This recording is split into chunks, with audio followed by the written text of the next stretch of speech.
Okay, we're going to do a lightning fast video on how to change the O-ring inside this mechanism. Now I've just popped out the little Triplex tip, or it's an adapter in this case, same as a tip. What we're going to do is put our finger on that little ring there, get our Allen key in there, and we just spin that around and release that mechanism. So we just turn that, turn until the mechanism's released. I've got my thumb there so that it doesn't fall out because it's all spring loaded. Now, we have a look in there, we'll try and zoom in, and we can see there's a little O-ring down on the bottom there.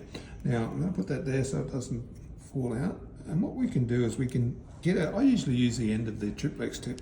I fish that out, I get a new O-ring in, then I give it a bit of a push down, usually with my Triplex, with the Allen key. We put that back in again. Now, make sure you don't lose the spring. Our O-ring should be seated in there.